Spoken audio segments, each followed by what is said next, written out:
Paano kung ang tagumpay ay hindi tungkol sa swerte, itsura o koneksyon, kundi sa mga katangiang pwedeng buuin ng kahit sino? Pag-isipan mo, ang mga taong tila hindi mapipigilan ay hindi naman laging pinakamatalino. Iba lang talaga ang takbo ng isip nila.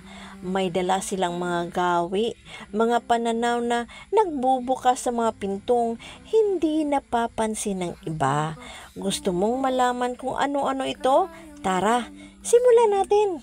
Ito ay ang 10 katangiang magdadala sa iyo kahit saan. Una, adaptability. Ang buhay ay hindi dumadaan sa tuwid na linya. Paikot, pabago-bago, winawasak ang plano mo at sinusubok kung gaano ka kabilis makakabawi. Ang marunong mag-adjust ay hindi lang nabubuhay, umuunlad dahil habang iba'y lumalaban sa pagbabago, sila ay sumasabay sa agos nito. Pangalawa, disiplina. Ang motivation ay nawawala, pero ang disiplina hindi. Ito ang pagising kahit ayaw mo, ang pag-focus kahit maingay ang mga tukso. Ang disiplina ang nagbabalik ng potensyal tungo sa resulta. Ganun lang kasimple yun. Pangatlo, control sa emosyon. Hindi mo mapapamahalaan ang buhay kung hindi mo kayang pamahalaan ang emosyon mo. Galit, takot, ego, lahat yan ay nagpapalabo ng pag-iisip. Ang kalmado ang madalas nananalo dahil hindi sila basta nagre-react. Nag-iisip muna bago kumilos. Napansin mo ba? Ang tunay na kapangyarihan ay madalas tahimik. 4, pagkakilala sa sarili o self-awareness. Karamihan sa tao hindi kilala ang sarili nila. Ginagaya ang uso, kumukopya sa iba at tinatawag iyon na identity. Pero ang may kamalayan sa sarili, alam nila ang lakas at limitasyon nila at kung paano ito gamitin. Iyon ang tunay na kapangyarihan, hindi ba? 5, pagtitiyaga o persistence. Masakit ma-reject, pero mas masakit sumuko. Alam ng matyaga na ang kabiguan ay hindi wakas, kundi mensahe. Hindi sila naghihintay ng tamang oras. Sila ang lumilikha nito sa pamamagitan ng paulit-ulit na pagsisikap. 6, kababaang loob o humility. Ang pinakamapanganib na ugali ay kayabangan. Ang kababaang loob ang nagpapatunay sa pagkatuto at nagpapatatag sa paa mo sa lupa. Hindi ito pagiging mahina, ito ay pagkilala na laging may puwang para matuto. Kahit hari, tumatanggap ng payo. 7, malakas na komunikasyon.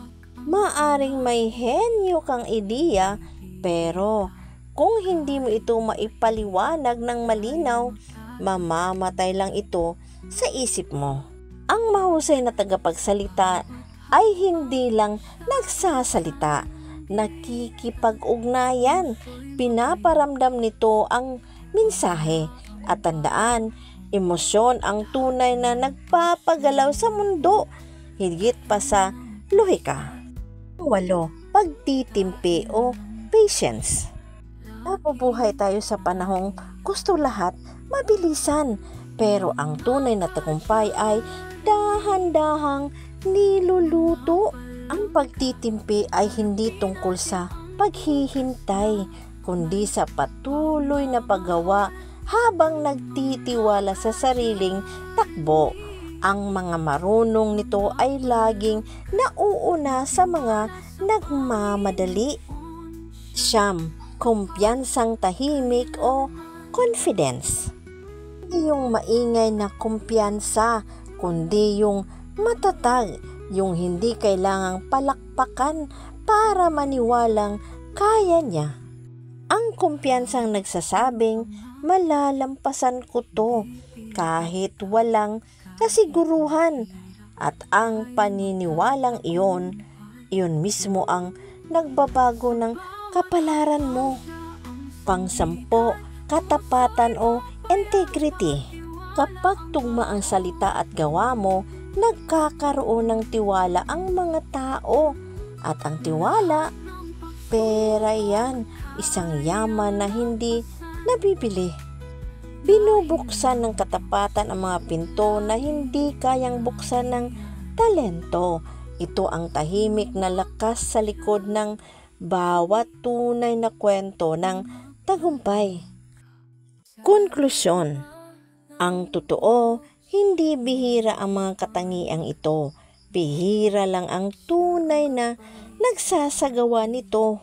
Kung buuin mo ang mga ito isa-isa, makikita mong dahan-dahang kumakampi sa iyo ang buhay. Pero ito ang tanong, kung ang kinabukasan mo ay nakasalalay sa mga gawin mo ngayon, uulitin mo pa rin ba ang parehong mga pagpili? Mga ka-journey, mga palangga, to God be all the glory. Bye! Mga ka-journey, mga palangga.